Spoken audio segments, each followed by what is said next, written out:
Joe, this time next week or last week, I came out here and said Notre Dame versus USC in South Bend, and my man Joe, you were broken up. It was like a girl in high school that dumped you. You were broken. You were so broken that Notre Dame betrayed. Like your girl in high school had been cheating on you. And Uncle Blake came over and said, Listen, little Joe, don't worry about it because Notre Dame, my goodness, put the smack down on USC. Joe, this game and the box score is not going to look good for either team, really. Notre Dame's offense didn't look completely great. 5 USC turnovers. That defense showed up and showed out in South Bend on Saturday. Well, the big reason, just to really simply put it, the way that Notre Dame won this football game is doing something that no other team has been able to do in Caleb Williams' career, which is force him to make stupid turnovers. Nobody has turned him over that much. He has been such a problem as an improvisational quarterback. Notre Dame found a way to keep him in the pocket, contain the pocket, got a couple of sacks. But the big thing here, and what's been very apparent, he's just a bigger version of Kyler Murray. You know, it's like that's what the realization is here. Because the way that Kyler Murray played, come on, man. The way that Kyler Murray played, and we've seen it in some of his worst games in the NFL, he bounces around a ton. He tries to throw on the run, and then he just makes some crazy ass throw when things aren't opening up, and that leads to interceptions and into mistakes. Maybe that's a little bit of a reach of a comp. But, dude, Caleb Williams, that backyard football type of stuff does not work against good defenses. It didn't work against Utah last year. It didn't work against Notre Dame this past weekend. That stuff is going to catch up to him at some point. It absolutely will. And it did last night. I'm not willing to go that far yet. I do think that teams and especially quarterbacks, because you got to be perfect for so long and so much. Joe, I got to be real with you. He was due one of these. We've seen quarterbacks around the country, Drake May and Penix Jr. We've seen, Joe, every quarterback that is going to come out of this class, we've seen have a performance like that. And the one that we had not seen, a guy that we had not seen have a performance where they look that bad, quite honestly, has been Caleb Williams. He has had to be their rock. And when everything else around him would break down, he would make ridiculous plays. I agree with you. Times and teams that he's faced, I'd say the 2 toughest defenses that he's played in the last 2 years has been Utah and was obviously Notre Dame, and he lost both of those games. He's lost all 3 of those games. I don't think Notre Dame defensively was that good last year. I'm just going to be real. No, they weren't. Okay. To clarify, I'm not saying, though, that Caleb Williams is still going to be the first overall pick. He's still going to be an incredible football player. I also think that Kyler Murray has a recoverability to him that he could still end up having a great career. But my point is here, and the main takeaway from this is that because of the way that he plays the game and the way that Notre Dame attacked him, as you're saying, he is the guy when everything breaks down, finds ways to overcome it. But they found a way that when everything broke down, for him to have a meltdown. Like he took himself out, and he didn't literally take himself out of the game, but mentally, you saw in that second half, the guy was done. He peaced. So, I don't think this second half. I think after that third pick, he was out of there. Yeah. Mentally. And look, I told you this. Him going up to a cold. Wasn't it a little rainy? Wasn't it a little drizzly in South Bend? It was supposed to rain, but it didn't look like it really rained much. Cold, windy, 40 degrees. In Indiana. I didn't like it for him. I really didn't. They got after him all night. That O-line for you. There's 2 things, and look, 2 things can be true at once. I kind of feel like I know what I'm getting from Notre Dame at this point. I did not at the moment. And it wasn't confirmed until, quite frankly, until they played Notre Dame. I didn't really know what I was getting in USC. Had no clue. Didn't know. Knew their defense wasn't that good, but didn't really know. USC lost, and really and truthfully, it wasn't because of their defense. It was because their offense stunk.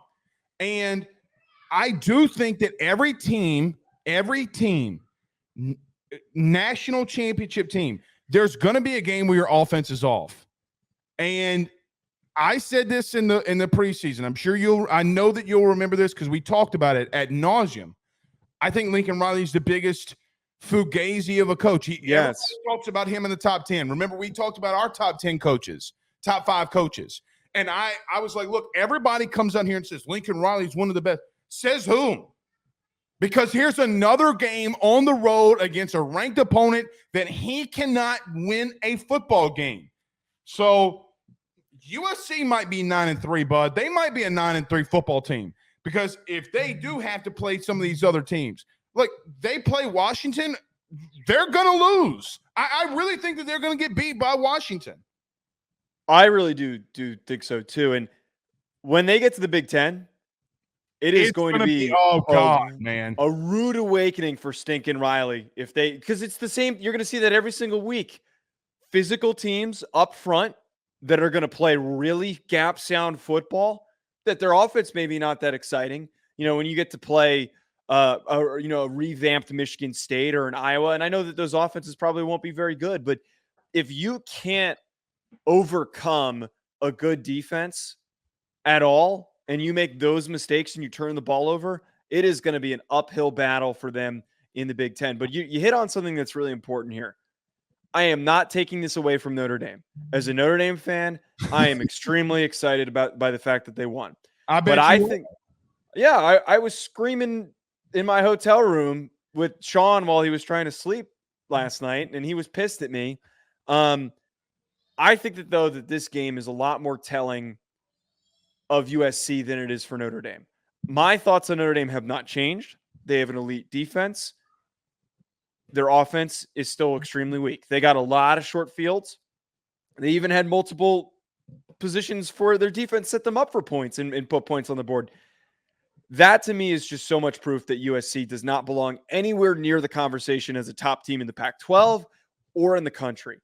They are extremely overrated, as you just talked about. Lincoln Riley's overrated. The team is overrated. You cannot succeed in football when one of your sides fails, both sides fail. You have to be able to lift yourself up on both sides of the football when one end is having a bad day. Now, this is interesting because Notre Dame has Pitt, Clemson, which I think is a tough game on the road. Wake Forest, you win. That Clemson game is going to be I don't know if they beat Clemson on the road. I don't know if they beat Clemson. They clearly don't travel well. They don't. Well, and look, Pitt beat Louisville yesterday. And so I look. I'll be at that game, by the way. What's that? I'll be at that game, by the way. Oh, I got you. Yeah. I know what I'm getting from Notre Dame. It's the same exact thing I got from them a year ago, Joe. There's nothing new. There's literally nothing new that they're a little bit better offensively. No, I really don't think they are. I really don't. Can I tell you why? I'm glad you brought. Estimate 22 carries, 95 yards, 2 touchdowns. He's not running. Last 2 games, he doesn't have 5 yards a carry. This offensive line that I was told is one of the was one of the best in the country. Last year, I knew what you were doing offensively, and people had to slow you down from running the football. Joe, I got to be honest. I don't know if you do anything well offensively. You got the good little – I thought that the play calling was a lot better. I really did. Well, it's easier to call plays when you're beating the shit out of another team's offense and you're up big. True, and I'm with you. The little pick play in the end zone when the running back comes out of the backfield, that was beautiful. Beautiful play call. Joe, they want to line up and kill everybody, and they couldn't. Joe, I'm going to be real with you. I know that Esme ran for 4-something yards a carry. He should have been at 7, 8, 9 yards a carry against this defense. That is concerning to me. It's concerning. The reason why I think that they're better slightly is that there is a little bit better receiver talent. I'm not saying it's drastically better. We all heard what I said last week. We all heard me criticize this Notre Dame team. They, at least if they're in a close football game, as we saw against Duke, Sam Hartman is good enough, much better than Drew Pine. Drew Pine couldn't orchestrate a drive for his goddamn life when they needed to. They absolutely True, not. But you know what you could do? What? Run on anybody. And you Yeah, can't. we were running the ball better last year. You are right. I mean, you can't run the ball right now, and I just think it's if Joe, you know what I'm doing. You know what I'm doing everything in my power. Look, man, if I take Sam Hartman's ability to throw the ball and play tight coverage, it's exactly what Louisville did. We're going to play tight man-on-man coverage, and Duke did it. Duke just didn't have the success of winning. If you can get after Sam Hartman, the running game is not good enough right now. I think Notre Dame has another loss along the way. Maybe it's Clemson. I don't know. But I do walk away continually here saying to myself, this teaches me so much more about USC because Notre Dame was flying all over the place. They look bigger. They look faster. They look stronger. And they look like they wanted it more. USC got popped, as Mike Tyson once said, and I probably shouldn't say this, but everybody's got a plan until they get punched in the face. And that is true. And USC got punched in the mouth, and they had no idea how to respond. By the way, let's settle down the Notre Dame is Iowa. Iowa. How about the Hawkeyes? Everybody trashing them. Wisconsin, they stink. They stink. They keep winning. It pisses me off. Iowa might actually go 11-1. We need Rutgers to be our savior. I tweeted that earlier. By the way, to rudely interrupt you. No, did go you ahead. see the kid from Rutgers that got ejected? No, I didn't see that. What happened? Okay. Big fourth down play, linebacker blitzes. They call a targeting on him. You're just going to have to see it. Mm-hmm.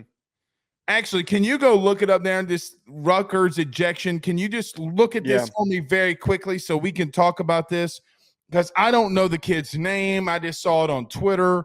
It's got to be the worst call I've ever seen. And how about the fighting Tony Sopranos coming all the way back for the win?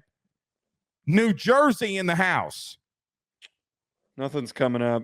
Okay. I'll find it after the show. That still sucks. It was such BS. Let the dudes play, man. But the fighting Tony Sopranos. Hell yeah. I think that they can beat Iowa. I really do. Joe, James Madison could beat Iowa. Hey, man. I am kind of rooting for the chaotic nature. No. Well, I am rooting for – actually, no, I am not rooting for JMU. What are we talking about here? I hate JMU. I told that story on the show. They freaking beat us 80 points my freshman year.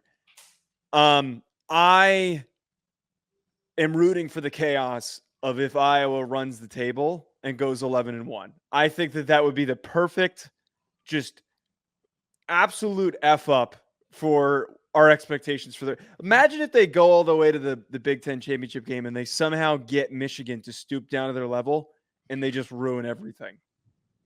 That would be so perfectly chaotic. I root for terrible things, but. So listen, I'm just going to throw this out there. Yeah. If Iowa plays Michigan and wins and they're 11-1, Joe, they're a legit team if they make the playoff, bud. No, they're not. No. If Iowa beats Michigan, it's because they got them to stoop down to their level, and JJ McCarthy has a meltdown. Iowa's going to get killed by Michigan. Yeah, probably. I mean, that's my point. They're going to get killed by Ohio State. They don't play Ohio State. But if they did play Ohio State, I'm just saying it doesn't matter. If they played Penn State, their remaining stretch, before we switch over here, Minnesota, Northwestern, Rutgers, Illinois, and Nebraska. There's not a single losable game there. No, there's not, but there's not a winnable one. Not the way that their offense plays. Okay.